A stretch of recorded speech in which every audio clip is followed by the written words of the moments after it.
Let's dive in with Cayla, and then we'll go to lunch after that.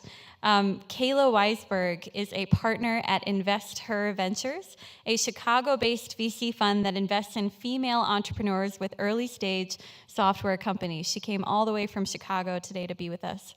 Cayla is focused on investing in technology-enabled business services, data-driven products, and disruptive solutions for large markets. With a track record for driving revenue for both Fortune 500 and startup companies, Cayla brings a strong sales focus to InvestHER's growing portfolio of scaling businesses. Let's welcome Cayla to the stage and to Des Moines.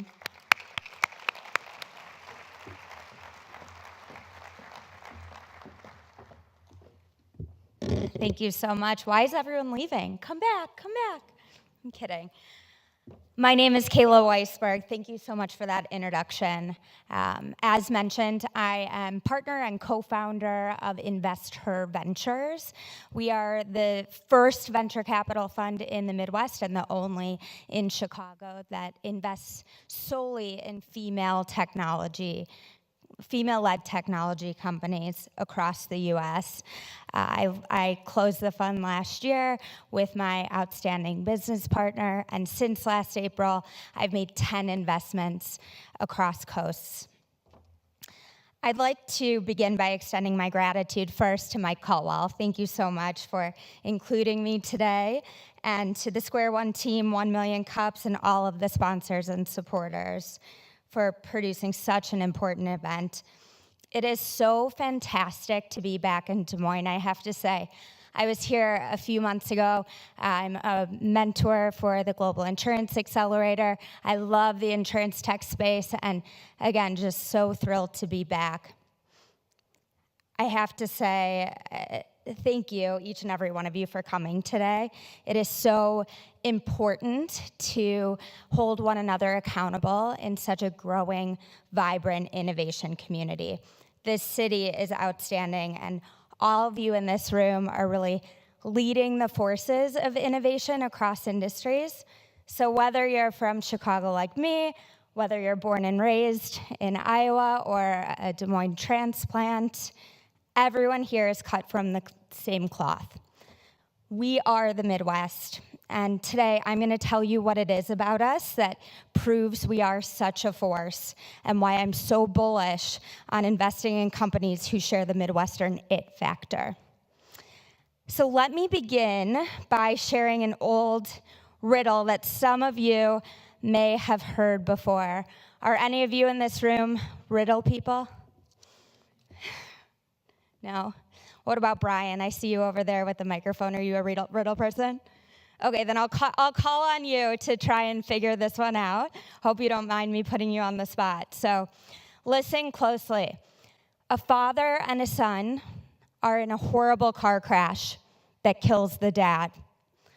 The son is rushed to the hospital. Just as he's about to go under the knife, the surgeon says, "I can't operate. That boy is my son." So Brian, do you want to try and explain that one? I am cheating. I've actually heard that one before, so I'll let you deliver the punchline. Many of you may have heard that one before.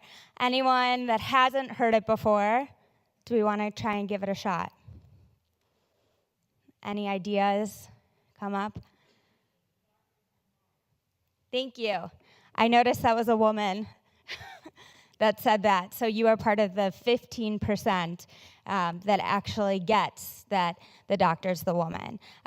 Quick raise of hands. Did anyone not think it was the mother? Several of us in this room. So I bring up this riddle to talk about the unconscious bias that we all have on some level or another. And my ask of all of you today, right now and moving forward, is to notice these schemas. My all-time favorite quality that I've discovered in Midwestern investors is their open mind and inclusive attitude. Removing these biases will open up the floodgates of opportunity. So let's talk about some of these unconscious biases. Let me start by sharing a bit about my professional journey and some lessons that I've learned on all sides of the startup table.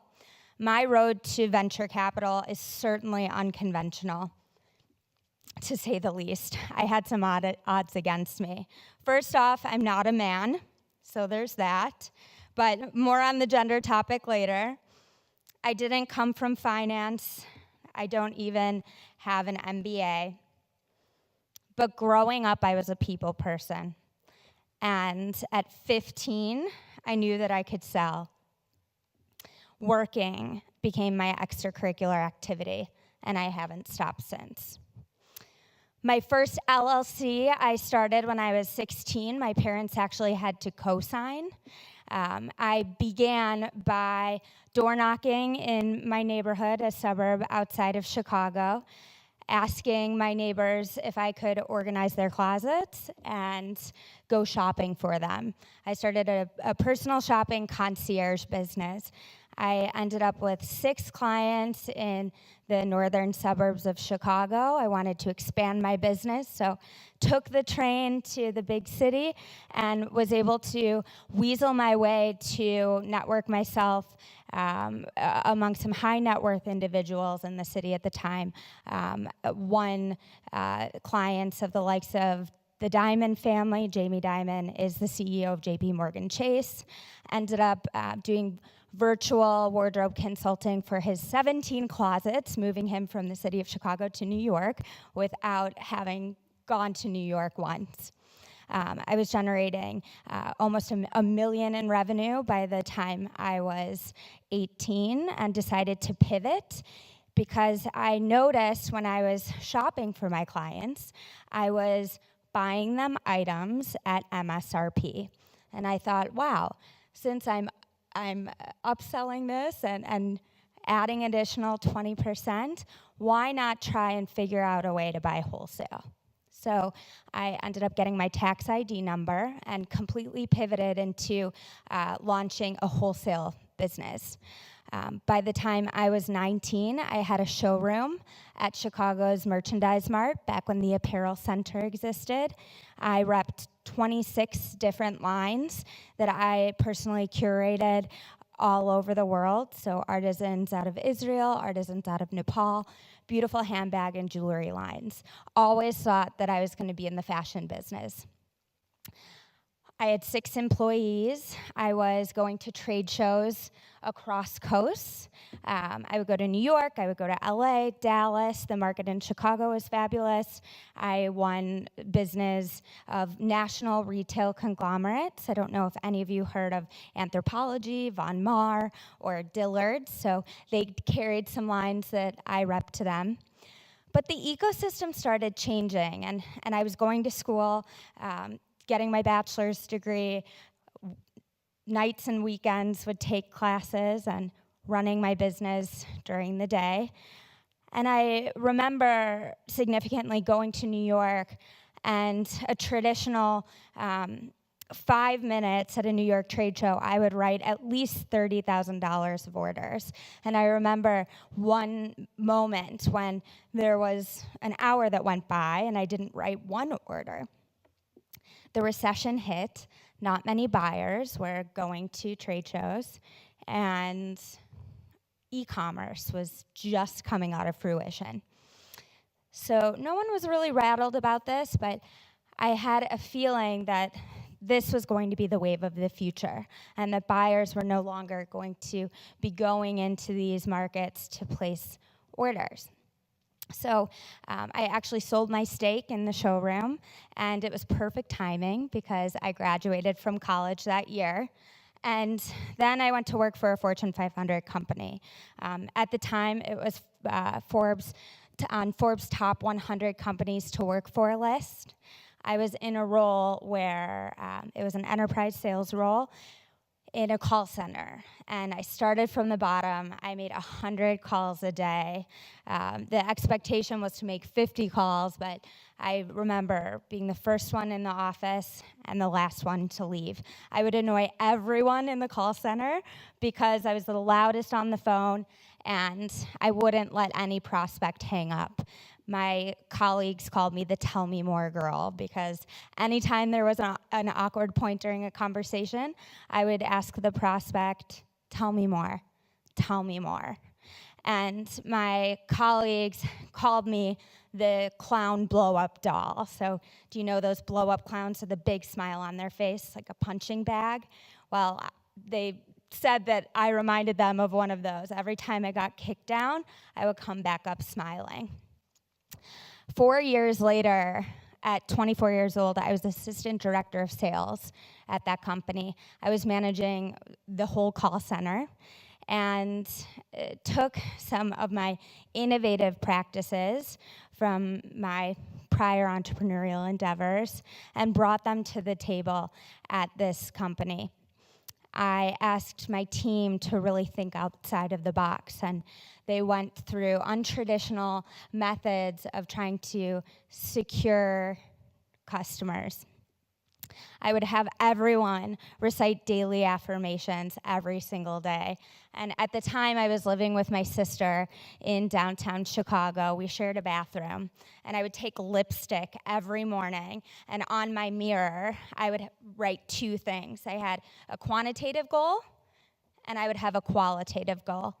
So every morning when I woke up, took my lipstick out, and I said, I want to close 2 deals. And on the right-hand side, I want to have 2 meaningful conversations. My sister was so annoyed that I had lipstick all over the mirror. She could barely see herself. So I never recommended to my team to use lipstick. I said, use a pen, and every morning you are going to put a quantitative and a qualitative goal in place. I was very young. It was the first time I was a manager and then assistant director. I remember going to my director. My director said, Cayla, we need to hire some talent. You have to grow your team. And he had a pack of resumes that he put right in front of me. And he said, go through these resumes. And I said, I don't see any candidates that I want. He said, these are all qualified candidates. I wanted to seek out candidates that had the intellectual capacity, but also the motivation. I really cared about will, and my boss really cared about skill. And I thought that there were so many key components into training and development and discretionary work ethic, and that's what I wanted to source. My boss said, Cayla, you need to hire at least 1 or 2 people out of these packs of resumes. And I remember walking out of his office, and the next day going in, and I said, no, I'm going to hire the candidates that I want to hire. Some of them weren't college educated, but they had the willingness. And I knew that with training and with motivation that we could really create a high-performing sales unit, and that's what I did. 6 months later, we were the #1 producing team in all of the U.S. My first car was from that company. My first trip to Hawaii was from that company. I will never forget how incredible that was. But over the 4 years, I really wanted to satisfy my craving to get back into the startup world. As much as I considered myself an entrepreneur, I wanted to get back to either launch my own business one day or work for a high-quality entrepreneur. So at 24 years old, 25 years old, I got a job at a venture capital fund, Lightbank, and ended up working for 2 of their venture-backed portfolio companies. Originally, I was on rotation to help some of their companies scale, help them with basic sales stuff. So as granular as setting up a CRM, as high level as establishing KPIs with some of their customers, developing a customer acquisition strategy. And there was this one company within their portfolio that was struggling to raise their seed round. They secured some pre-seed money from the fund, and it was an e-commerce site. And I knew I could turn this company around. So I went to work for that company, took a major risk, and was VP of sales, but really led the forces. And in 9 months, I pivoted the company from an e-commerce site to a marketplace model. I negotiated about 2,000 relationships with merchants that would post product on the site. And eventually, the CEO and I got in front of the investors of the company and in front of the CEO of Groupon at the time. And we pitched this company as the white-labeled solution for Groupon Marketplace and Groupon stores. And they acquired us. So pretty big win at 25 years old. I wanted to do it again. And so that's what I did. Instead of going to Groupon, I ended up working for another early stage portfolio company that was in the 4 walls of the VC incubator. And the company at the time was called Body Shop Bids. It was a standalone mobile app for when you got into a car accident. So you would take photos of your busted taillight, damaged side mirror, and body shops within the area that were geocoded could bid on an estimate, so the individual that got into the accident could choose the body shop that they wanted to go to. Joined that company because I knew there was a pivotable opportunity. And the VCs at Lightbank used to call me the girl that knows the art of the pivot because I had done it once before. So I joined Body Shop Bids, helped lead the pivot into what the company is today, Snapsheet. I was there for several years. I traveled Monday through Friday, learned everything I possibly could about the insurance space.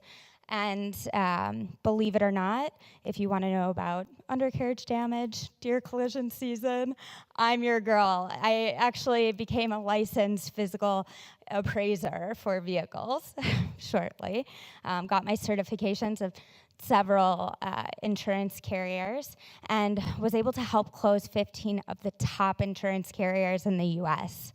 USAA, which we ended up getting our Series A capital from. MetLife, I won the MetLife Vendor of the Year award 2 years ago.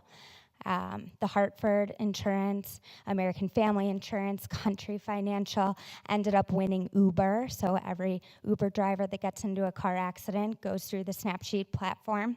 It was an incredible experience. But again, on the road, Monday through Friday, and being passively involved in the fundraising process, I really was able to recognize the juxtaposition of what was going on.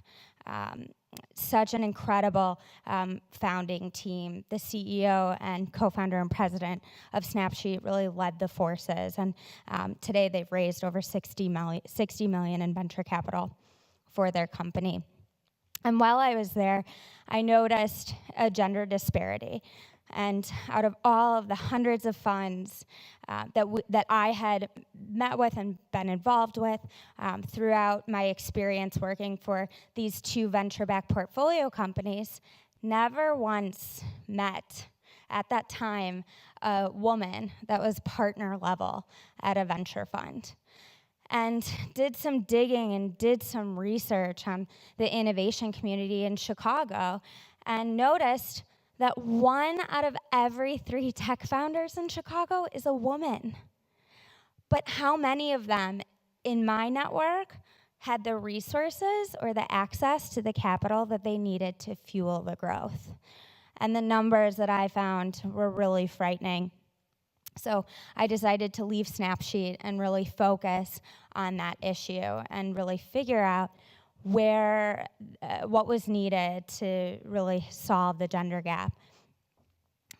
One thing that I thought a lot about during my journey was rapport building. How was I able to build relationships when I was in high school, scaling that business?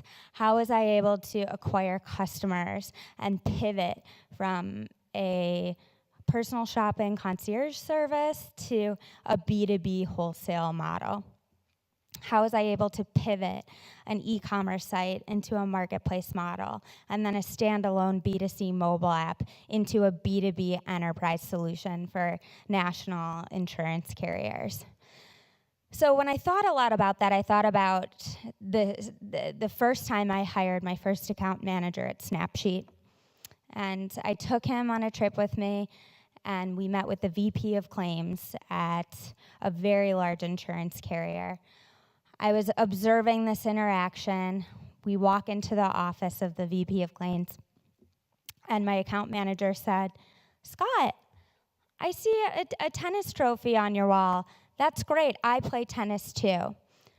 And immediately, I knew that this interaction was shot, and that the rapport that my account manager was trying to build wasn't teed up for lifetime value, to create that stickiness and to really understand what's at the core of the relationships. So I helped build a model that I use still today, and it's around understanding your core. And everything you do, whoever you meet, whatever profession you're in, whether you're an entrepreneur seeking capital, whether you're an investor sourcing deals, whether you're an entrepreneur trying to create change within your institution, who are you at your core? For me, I want to leave a legacy. I want a thriving female startup ecosystem. I want to inspire motivation within my community. And I want financial security and a happy, healthy family. So this is a model that I used to train my sales reps on, and today I use to really understand the relationship and the potential partnership of entrepreneurs that I may invite to be included within my portfolio. Who are they at their core? So back to the story about the account manager, I talked to him and I said, let's consider if you walked into the office and instead you said, "Scott, what brought you into insurance? Tell me your story."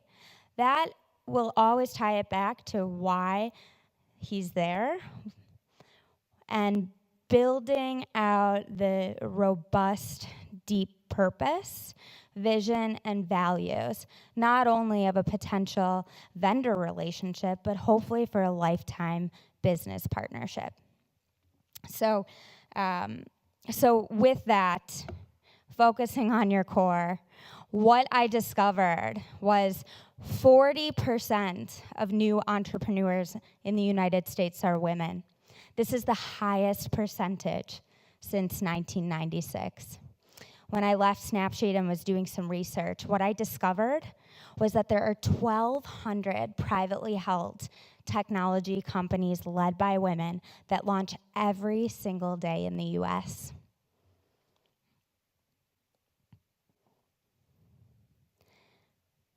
There are 9 million privately held companies led by women in total, responsible for employing 7.8 million people, generating over $1.4 trillion in gross sales revenue. But in 2016, last year, women just got 2.19% of venture capital funding. This is a smaller piece of the pie than in every year this past decade, with the exception of 2008 and 2012. Out of the top 300 venture capital funds in the world, less than 7% of them have women at a partner level that work there. So think about this. The quantity of talented female technology founders, the quantity of venture capital funds out there, what's the real issue? Is it the unconscious gender bias? Or is it something else? So I started on my research talking to other VCs in the space, and this was before I had met my business partner and launched the fund. Again, just kind of iterating and really figuring out what the need was. And funds across coasts would say, it's a pipeline issue. I'm not seeing the deals. And I thought, wow, well, I'm seeing hundreds of deals, and I'm in a booming ecosystem in Chicago that's really catering a lot of the focus to the entrepreneurship community as a whole. And I went to those outlets and didn't see many female founders. So realized there needs to be resources and outlets for women, because many women and many entrepreneurs in general didn't know that you can raise capital. And capital sometimes is what it takes to fuel growth. If you decide against raising capital, sometimes all you need is the resources. So I started teaching, I started speaking, I started participating in panels. And then I met my business partner, the yin to my yang, Jerry Conweiler. She comes from the philanthropy world, has spent about 35 years in philanthropic endeavors, really focused on women and girls initiatives. And she was not involved in the tech scene, but I was. I started sharing deals with her, and she was so alarmed by the gender disparity in funding. So what we did is we created a fund. We raised a fund, and last April we launched. My fund is called InvestHER Ventures. And last year in 2016, I met with 275 female technology founders that were actively fundraising.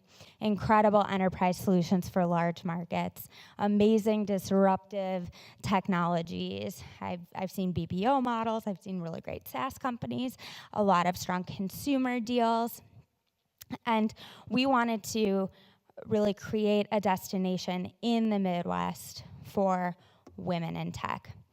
So during this experience, obviously, I wanted to understand what makes the Midwest so special, and how are other investors doing diligence on deals? How are they sourcing deals?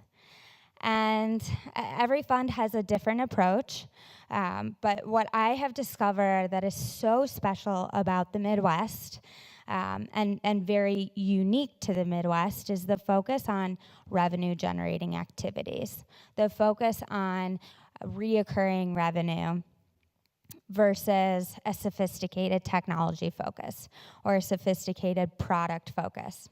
So today, what I'm going to do is tell you a little bit about the Midwestern way based on what I've discovered.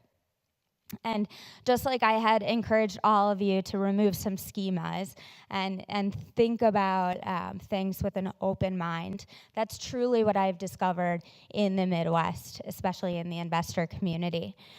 Bringing objectivity to an inherently subjective space versus just listening to an idea or viewing a demo video of a specific technology.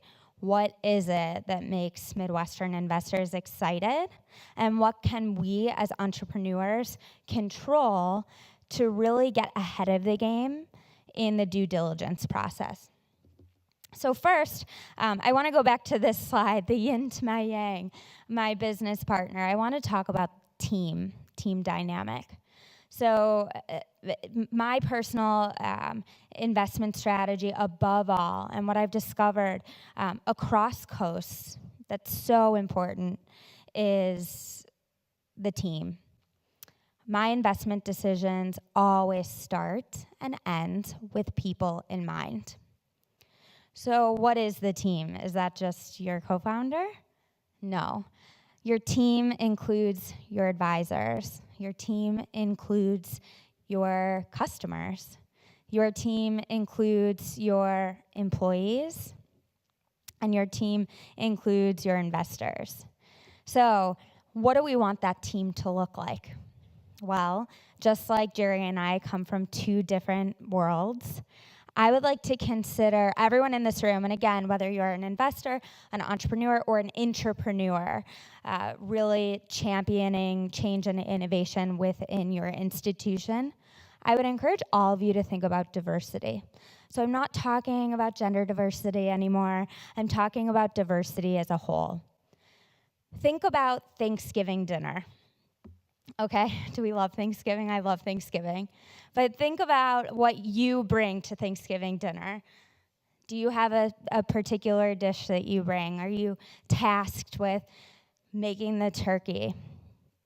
Well, what if everyone in your family brought a turkey to Thanksgiving dinner? And one person, had one type of turkey, the other person made the turkey a different way, but everyone brought turkey. That would be a pretty bland Thanksgiving dinner. What if one person brought the stuffing, and one person that loved making the sweet potato pie brought the sweet potato pie? Your Aunt Jane, who loves making her potatoes, she brings her special potatoes that everyone looks forward to. How much more enjoyable would that Thanksgiving dinner be when you have a beautiful cacophony of meal versus just a lot of turkey? Diversify your team. Diversify your customer base, your investor base, your board of advisors. And when you think about fundraising, think about the types of investors you want in on around. There are several different stages, whether you're at the early stage, the idea phase of your company, and you're looking to seek investment, that might be friends and family. Whether you're post-product, post-revenue, maybe you're thinking about angel groups or smaller micro VC funds. When you raise a seed round, approaching the Series A round, you may want venture capital groups. You might want, for your Series A round, Series B round, institutional investors. Maybe down the line at the growth stage, thinking about private equity. Along the way, thinking about alternative methods of funding. We talked about crowdfunding before. We talked about different alternative methods, seeking debt. I think it's really important to think about not only the type of capital you want, but what those investors look like. Are the investors bringing value to you? Just like your colleagues and counterparts and customers and board of advisors are bringing value to your business. You may want a strategic investor that's really great at high-level thinking. You may want an investor that can make customer introductions for you. You may want an investor that is very tactical.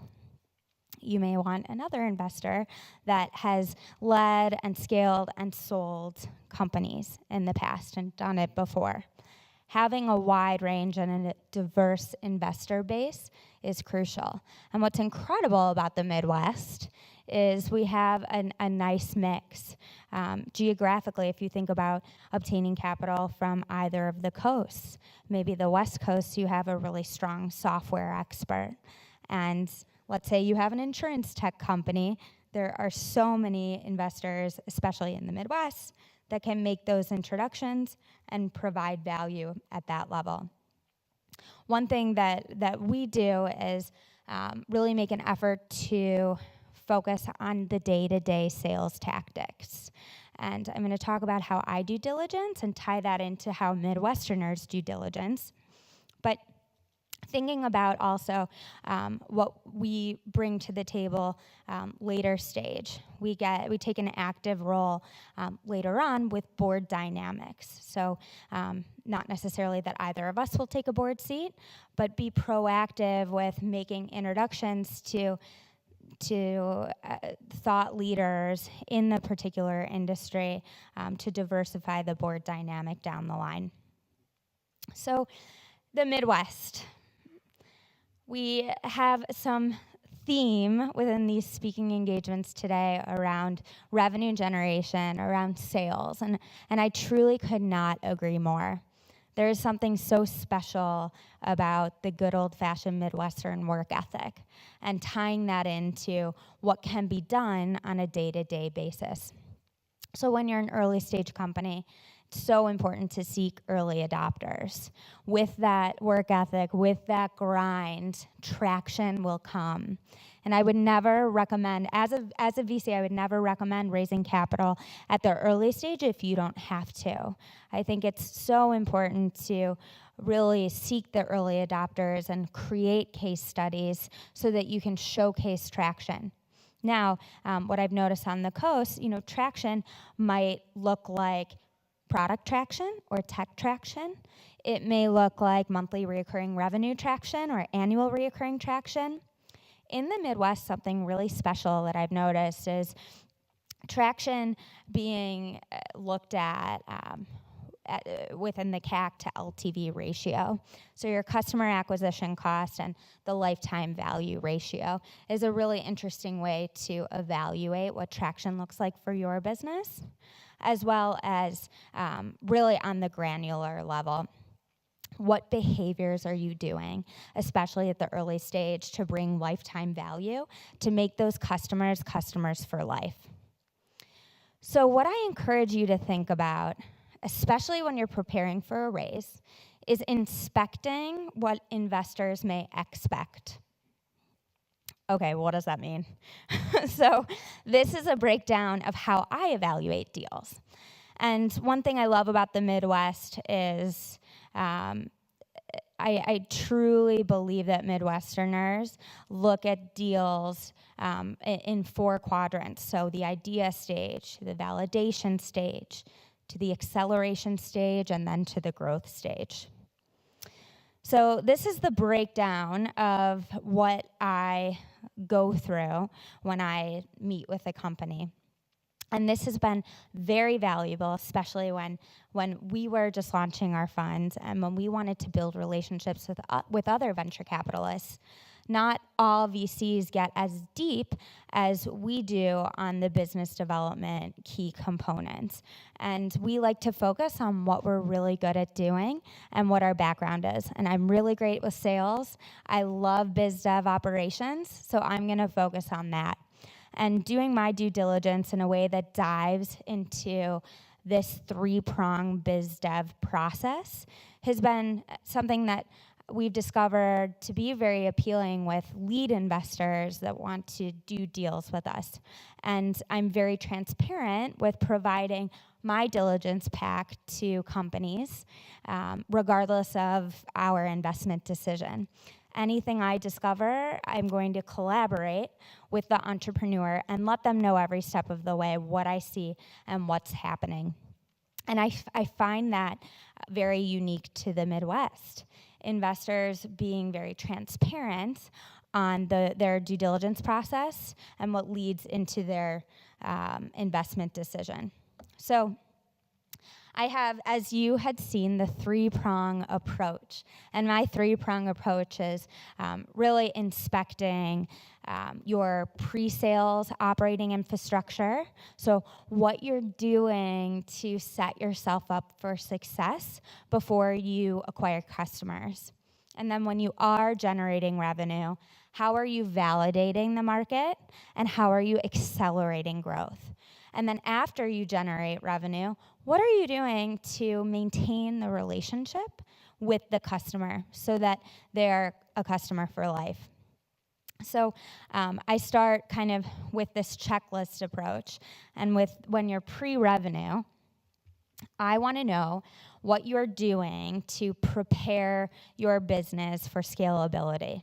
So the first thing I do is ask if you are using a CRM. I want to inspect your CRM, and not from an authoritative approach whatsoever, from a consultative approach and from a partnership approach. I want to see what drip campaigns you've set up. I want to look at your marketing collateral, how you're selling your company. How are you strategically tackling your leads? Are you prospecting with intent? And what is that lead generation strategy? And with all of this, what infrastructure, either within your CRM or within your sales operations, are you doing to track all of these activities? Whether it's an open and click-through rate from a drip campaign, whether it's the quantity of dials, whether it's your lead to conversion rate, How are you measuring these things so that you can really inspect areas of opportunity? So again, in the pre-sales, pre-revenue stage, I want to see what you're doing to set yourself up for success. So if you are doing all of the selling, what is your plan to find someone else to do that for you? As the CEO or co-founder, you have to bleed the purpose and the value and the vision of your company. I only invest in founders that can close. So even if you're a product person, I want to know and I want to see that you can close. Again, my investment decisions start and end with people in mind. But I want to know your talent acquisition strategy. I want to see your sales process map and your workflow overview. I will review your marketing collateral. I will even have customer conversations. So I love B2B enterprise software, as I had mentioned in the past. And one thing that I've noticed funds do, and I absolutely love it and have begun to do it myself, is ask to observe a customer interaction. So whether that's dial in to a demo, whether it's have a customer call to really understand why they're a champion and what's fueling the growth of the product or service. And if it's a consumer product, my favorite thing is to do some secret shopping. So act as if I were a customer and go through the experience myself and ask some counterparts, some friends, my family members, my advisory board, my LPs, my investment committee, ask them to go through the experience, get as much feedback as I can to really understand where the holes are. But again, not from an authoritative approach, but from a proactive, values-driven approach. Upon investment, what can we bring to the table to really fill those holes, fill those guides? So then, forecasting goals. I want to know what your KPIs are, especially around revenue. Where are you going to project this month turning out, the quarter turning out, the year turnout, and then your 5-year plan? I've noticed in reviewing financials that it may just be an up in the air projection, and not many founders take their financial projections seriously. And I can understand that because I've built financial models in the past. I had, sought investment in the past successfully. But what I'm looking for and what Midwestern investors are looking for is to have you walk through the financial projections. And what I would recommend is really diving into the process and the behaviors and the revenue generating activities that you're doing to achieve these forecasts. Now, once you begin selling, I want to know that you're not going to plateau. I want to see the upward tick in growth, day over day, month over month, quarter over quarter, year over year. So what accountabilities do you have in place? So we talked about forecasts. I want to really understand how you're going to accurately forecast moving forward, because one thing I expect is monthly updates. So a really great practice of companies in the Midwest is blind copying potential investors on monthly updates. Now, I'm not saying to share your secret sauce or to share any proprietary information or any sensitive financial information, but it's a really great way to bridge the gap in between interactions. So after you meet with an investor, you say, we'll definitely keep in touch. I would love to explore the relationship moving forward. Well, what are you going to do in the meantime? And sometimes those quick hello emails or phone calls aren't enough. And a really great proactive way to maintain the relationships is to include potential investors in monthly updates. So what's going well? How are you trending? And most importantly, what you need help with. Midwestern investors really want to help. They want to see you succeed, and they will. This is such a collaborative community, especially in Des Moines, in Chicago, and in the greater Midwest. So many investors are working together, and instead of seeing one another as in competition and fighting for deals, collaborating, sharing due diligence, and really helping companies that they believe in. So ask potential investors and ask current investors what you need and where those gaps can fill. Metrics, metrics, metrics. So if you don't have a dashboard, it doesn't need to be anything fancy, nothing sophisticated. There are free CRM tools that can easily measure what your outlook will be for an MRR standpoint. I love HubSpot. HubSpot's a free CRM. If you have a growing company and you have the budget for it, Salesforce offers robust analytics and metrics tracking. There are several CRM tools out there that do a lot of this work for you, but really analyzing areas of opportunity with your revenue generating activities. So I want to know, for example, if you are a B2B company, what you're doing to set yourself up for success. So in my due diligence process with companies that are post-product, post-revenue, I love to look at any MSAs or SOWs or LOIs that have been out there with current partnerships. What language have you established with that partner to create the lifetime value? Are these monthly contracts? Are these annual contracts? Or do you have 3 to 5 year commitments and expectations? Outside of the contracts, what cadence do you have set up with your champions within the organization to make sure that they're happy and to really explore upselling opportunities down the line? What are you doing to keep your employees? So it's something that a lot of us miss on the front end. So whether it's incentivizing your revenue generating employees or making sure that your CTO has enough resources as possible to really execute on the software component that you're pressing, it's so important to make sure that you have retention planning in place if you are post-revenue and in that relationship management stage. And then what case studies do you have? So whether you're B2C or B2B, tech or non-tech, what case studies have you built to showcase your projections and the customer relationships? And what plans do you have to really scale the business today?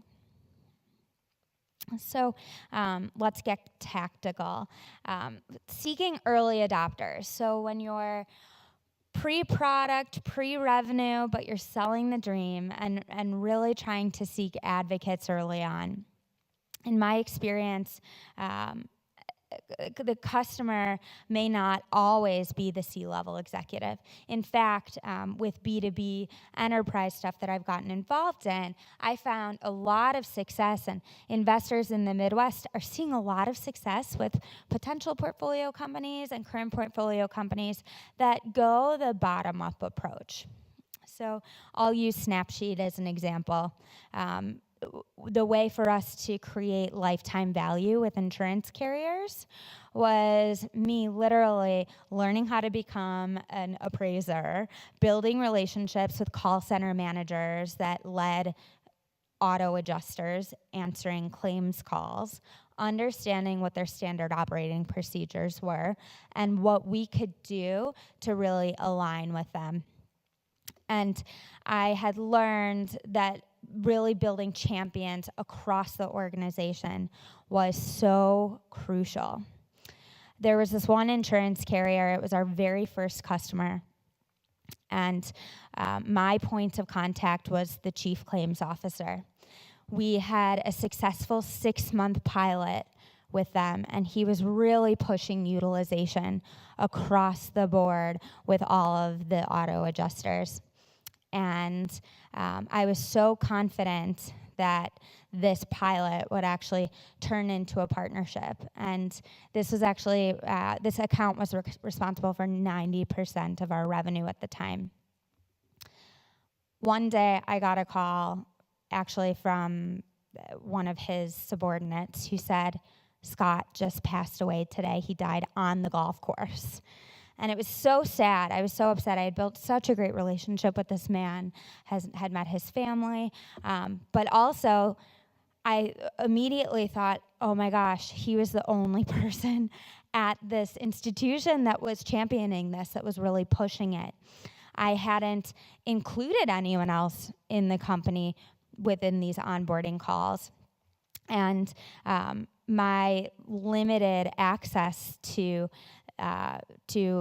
his counterparts across silos within the organization really hurt the potential. And what had happened 2 weeks later, as they replaced him with a new external chief claims officer, and the carrier decided they wanted to try and build the software themselves. And we lost that account. It was the greatest lesson that I have ever learned about relationship management planning and account management for B2B relationships. Thankfully, that week, I won 3 other insurance carriers. We were right on track to make up for the lost revenue, but I will never forget that. We ended up eventually winning back that carrier. But please, please, please, if you have a business that's really focused on your customer acquisition strategy and your retention strategy to create momentum with lifetime value, think about not only the quantitative metrics, so what your projections are, but how you're going to achieve those projections.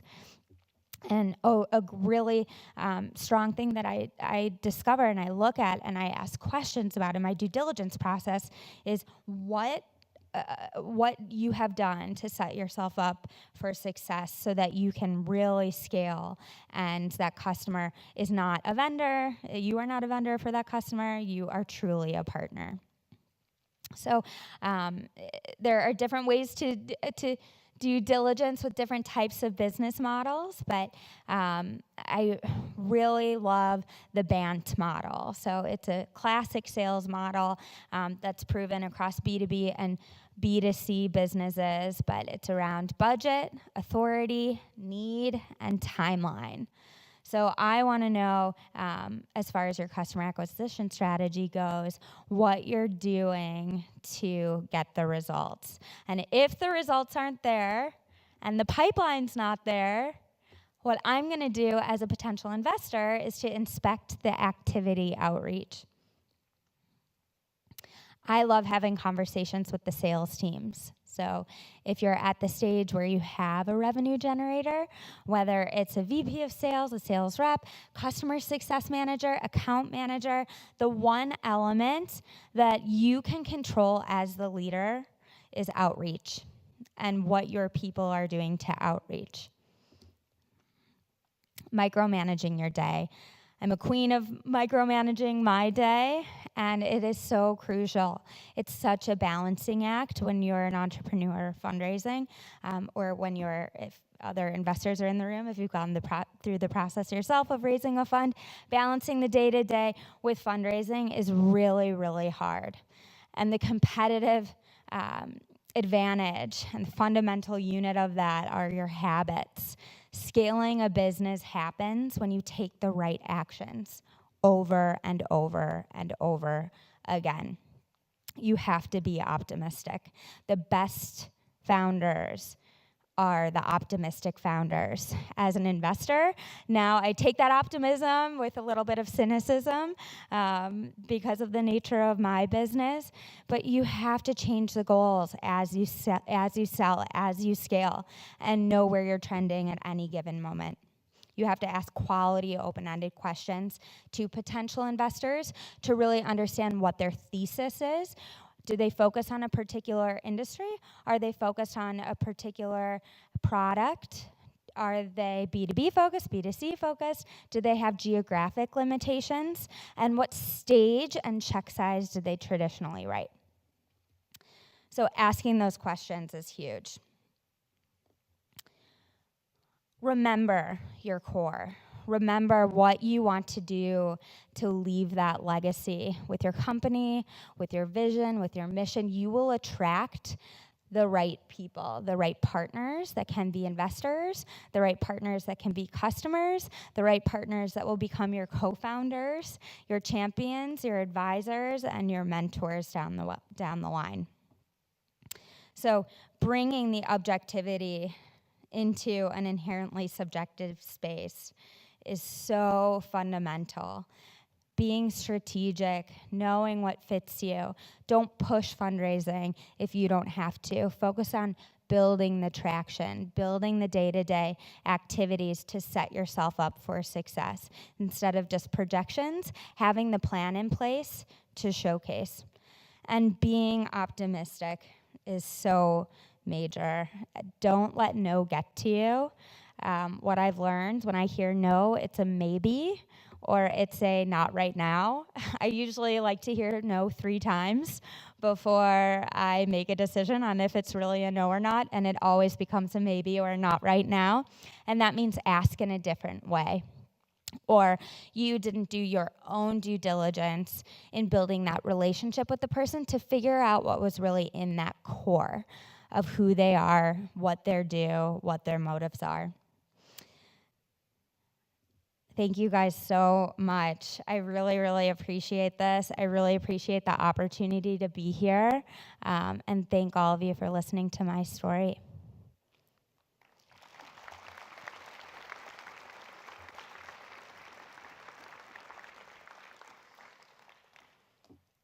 Any questions? Yeah, hi. Over here. Yeah, left. Oh, right, sorry. So mine's more of a comment than a question.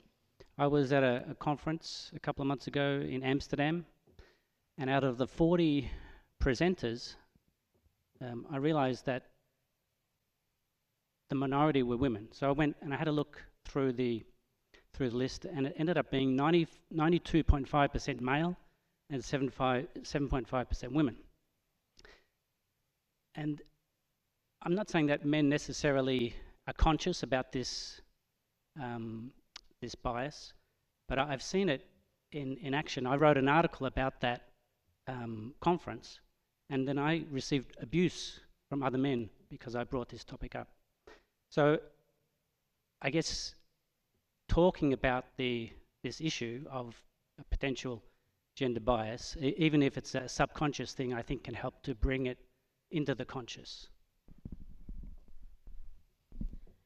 Thank you so much for that comment. It's, unconscious gender bias for a reason. I discovered it myself, but as most of you in this room have seen with building your companies, taking it from the idea phase to the validation phase, you have to do some digging and understand and quantify the issue and the problem that you're looking to solve. So kudos to you for recognizing that, and thank you on behalf of all of us for advocating for the underrepresented group.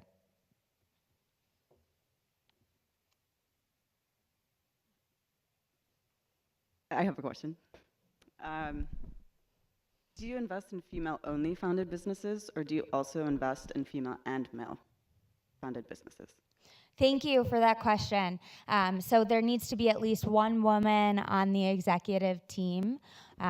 So she doesn't necessarily have to be the CEO.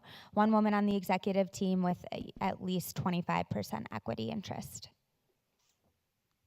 And, if it's a little bit less than that, then, would that woman be the chairwoman of the board and be the decision maker? Thank you. Hello. Hi. I am Laura Kennard, and I teach an entrepreneurship class at Drake University. I'm over here. Sorry. Thank you. Hi. And so we just finished up class finals, just got over, and noticed that a lot of the student projects, so we just come up with ideas and go through the business model canvas, and many of them are technology, either app or software, something related to disrupting or bringing a new solution wrapped around technology. But a lot of times the students themselves aren't skilled in programming, or they would have to look for a partner. And even myself, I come up with ideas all the time that seem to touch on how to use technology, and I'm a big fan of reading about technology. I'm also not a programmer. So what do you say to people that have ideas at that really early stage, but it would require that kind of skill set to go forward and create something that you could invest in? So I am the first one to say I don't know how to write a line of code, and I just invested in a company that developed a proprietary coding algorithm. So just because you aren't an expert with technology doesn't mean that you can't lead a disruptive software company whatsoever. Again, when I had mentioned finding the yin to your yang, find other people that can fill the gaps where you're not the expert whatsoever. There are resources out there to find thought leaders, especially at universities. My husband found his partner and the president of his company at Booth out of University of Chicago. He was a student at the time.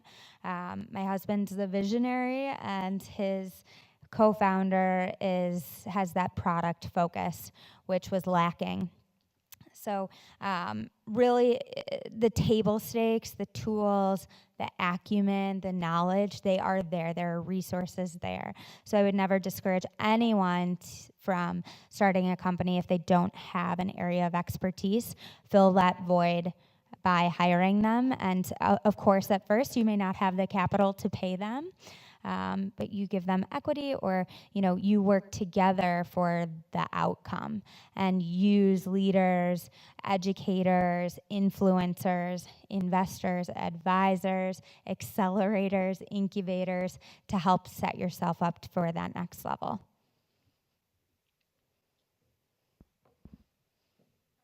Go ahead.